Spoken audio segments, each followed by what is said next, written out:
It's fantastic to be able to support a country like Nepal, specifically schools and education for kids, and then also being able to go out there and visit and see how things work, see the school being built, see the kids thriving in the new environment. And I went here together with my son, Petter, who's 16, and for us to travel together, it's been a fantastic experience. My family, we have donated to Little Buddha, which is a school for 1,200 kids. When visiting, it was very clear that there was a need for a new school.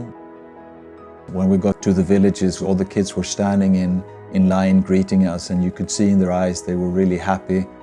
We walked around the new facilities with the children, and we could also contrast the old facilities they had with the new ones, and there's an incredible difference between very, very small, dark, dilapidated buildings with the new ones with light classrooms where they can separate between the classes, so the noise situation is much better. The learning environment is much better.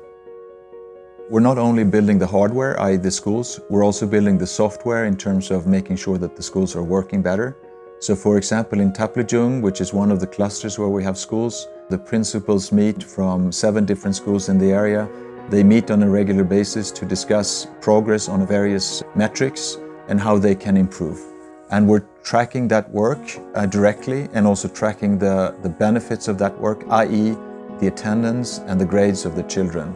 It's clear already now that the schools are working, that the students are having a better learning environment. The cooperation here in Nepal has been working very well. We have the support of the district education officer, we have the support of the teachers, we've had a lot of dialogues with the parents, we have good cooperation with the local builders. This is the reason why it's been so effective so far in terms of getting the buildings there on time, below budget, and functioning, and the kids have moved in already. Human Practice Foundation is supported by a number of so-called founding fathers that provide Human Practice Foundation with all the funds for the administrative costs, which means that all contributions to a project goes with 100% to the project, to the end recipient.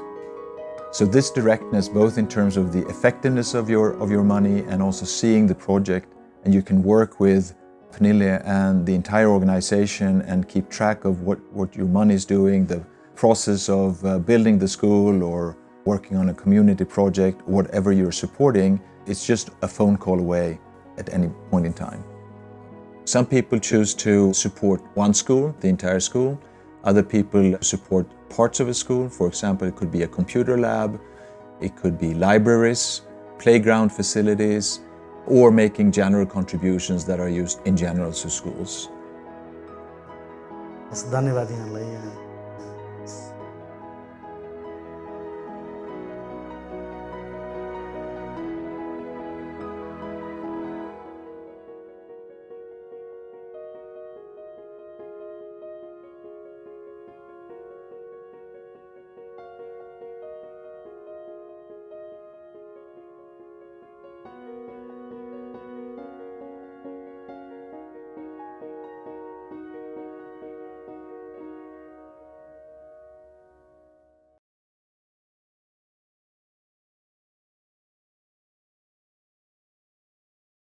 The 100% model is a model where 100% of the contribution goes to the end recipient.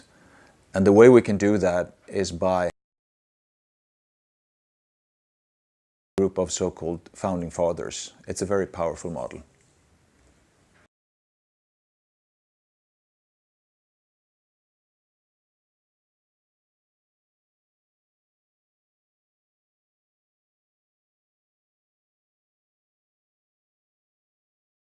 Nepal is in need of developing. It's one of the poorest countries in the world. The infrastructure is a huge problem. The only way to get from one place to another is to walk. It's almost impossible for people to be educated when they live on hillsides across the country. I think a further reason is that Pernille has been here a lot. She understands the country. She now speaks Nepali. And I think it's very important that you have close cooperation with the country and the regions and the areas you support. that cooperation is working very well for us here in Nepal. Here in Nepal, they're actually making a difference for a lot of people. I think it's better to focus your efforts on certain areas where you can make an impact instead of actually spreading your contribution across the world and across projects.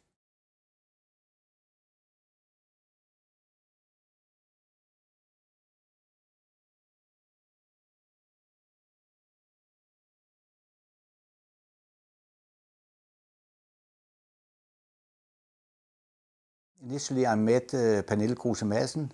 She made an impression on me because she was so dedicated to what she's doing. She wants to help people in Nepal, and I strongly believe in education as a tool to get out of poverty.